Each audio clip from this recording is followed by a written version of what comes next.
Bonjour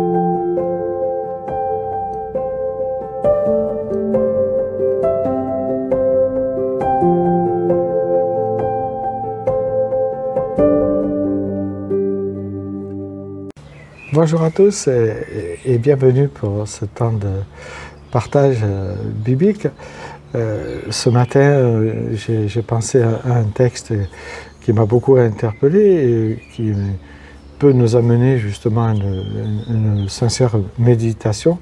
C'est un texte que nous connaissons, que en tout cas la plupart d'entre nous, et que nous donnons ou nous apportons régulièrement quand il y a un service de baptême dans nos églises ou auprès de nos contemporains. C'est celui de Matthieu 28 où il est dit « Allez, faites des nations des disciples et baptisez-les au nom du Père, du Fils et du Saint-Esprit ».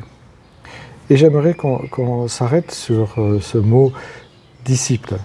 Donc nous savons que derrière ce mot de disciple, il y a aussi le terme de discipline, le terme d'être à l'école d'eux, à l'écoute d'eux aussi. On voit que Jésus a donné cette fonction à ceux et celles qui étaient eux-mêmes disciples. Et nous ne pouvons pas faire des disciples si nous-mêmes ne sommes pas des disciples. Mais je dirais que derrière ce mot « disciple », il peut y avoir le danger pour ceux et celles qui ont des contacts avec des personnes et qui les amènent à cheminer vers le Christ, de les amener à cheminer plutôt vers eux que vers le Christ. De les rendre quelque part un peu...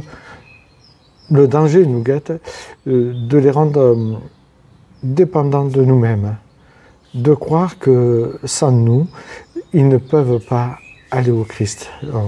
On se prendrait vraiment pour des prêtres indispensables, alors que justement nous sommes là pour faire que les gens que nous côtoyons ou avec qui nous parlons du Christ soient vraiment dépendantes de lui-même. Notre rôle et notre but est atteint à partir du moment où ces personnes n'ont plus besoin de nous, mais qu'elles ont vraiment besoin que du Christ. Et on sait très bien que toutes les sectes, malheureusement, sont nées à partir du moment où les gens ont eu cette déviance d'amener les personnes qu'elles côtoyaient, avec qui elles parlaient, de les amener à eux-mêmes plutôt qu'à suivre le Christ. Et je crois que ça nous guette tous, en tout cas la plupart d'entre nous, parce que nous sommes des êtres humains et nous avons besoin d'être reconnus, d'être aimés. Et c'est là le danger qui nous guette. Et c'est aussi la porte qui pourrait être ouverte, qui nous amènerait justement à tomber dans l'hérésie. À partir du moment où on amènerait des personnes à nous suivre, nous, plutôt que le Christ, et à les rendre dépendantes de nous, je dirais qu'on est dans l'abus spirituel.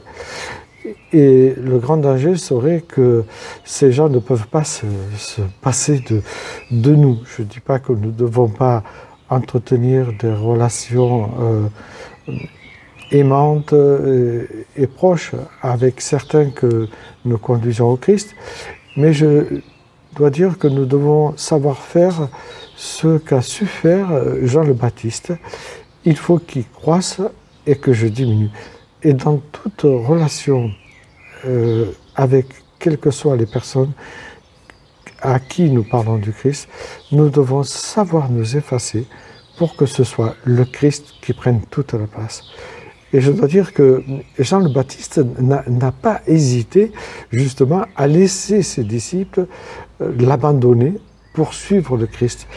Et en fait, c'est cela le but de notre mission, faire des disciples, c'est les amener tôt ou tard, quand ils sont, on va dire, plus des enfants qui ont besoin du lait, de les amener à nous quitter pour suivre pleinement le Christ, sans qu'ils aient plus besoin de nous, mais qu'ils aient besoin seulement de sa parole pour mieux le connaître et le suivre lui.